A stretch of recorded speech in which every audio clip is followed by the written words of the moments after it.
Welcome back to Life's Chillin'. My name is Avital, and this week's Parsha is Parshat Shemini. Parshat Shemini is a really interesting Parsha. It opens up with a really exciting event, which is that the very first offering brought by Aaron, the Kohen Gadol, the high priest, was accepted by God at the Mishkan. So they had just spent all this time building this tabernacle, the Mishkan. And finally, it was anointed and sanctified and ready for use. And in this week's Parsha, again, we see the very first offering be accepted by God. So the purpose of the entire Mishkan is becoming sort of fulfilled in this week's Parsha. And it's a super joyous event, and the people are rejoicing and they're happy and they're celebrating.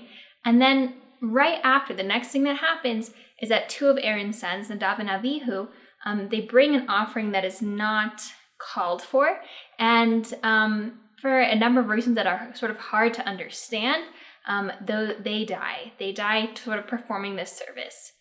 And so the Parsha pretty quickly becomes one from joy to one of sorrow and mourning. And we see Aaron in his sadness, and Moses is comforting him.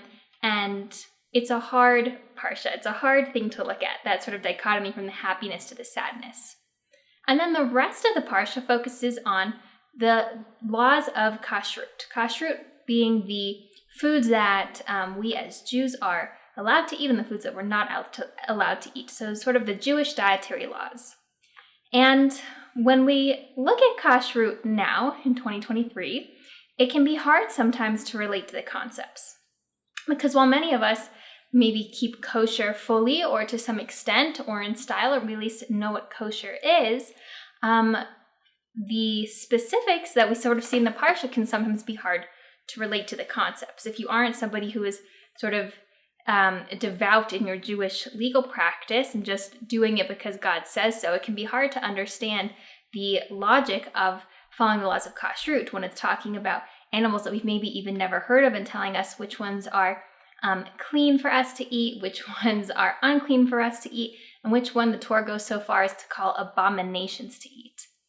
I guess the way I think about it, when I think about the laws of kashrut, which I do think are important, but when I'm thinking about kashrut as a whole, as a concept, in a little bit more of an abstract way, what I'm thinking about is that the Torah is teaching us to focus on nourishing our bodies in a mindful way. That God blessed us as humans with these bodies. And as we see in this Parsha, with the death of Nadav and Avihu, life is precious, and you never know how it's going to go. We have these bodies and our souls on this earth for a short amount of time, relatively speaking, compared to the span of history. And that God gave us these bodies, and that these bodies get nourished by food. That perhaps our soul gets nourished by other things, but our body has needs, and it needs to be taken care of through food.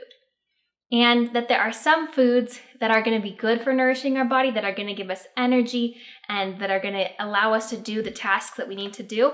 And there are some foods that are going to drain our bodies and going to make us not feel the best. And what the laws of kashrut sort of teach us is to focus a little bit more intentionally about what we are putting into our bodies. To think before we eat, to have gratitude to God for the food before we eat, and to remember that the food is sort of what sustains us in life. The food is what gives us the life to be able to continue to do all of the things we love. So when I'm thinking about kashrut, again, on this larger, broader realm, I'm thinking about the importance of nourishing ourselves. As we saw with, again, the death of Nadav and Avihu, when Moses is there, he is comforting Aaron in this week's Parsha. It's so important to nourish our minds, to care for our emotions. It's sort of this whole body wellness is what we're seeing in the Parsha, and then it ends again with the food, with the thing that sustains us in life. And so I think that's a very beautiful lesson we can learn from this week's Parsha. I wish you all a wonderful week and a Shabbat Shalom, and I look forward to speaking with you next time.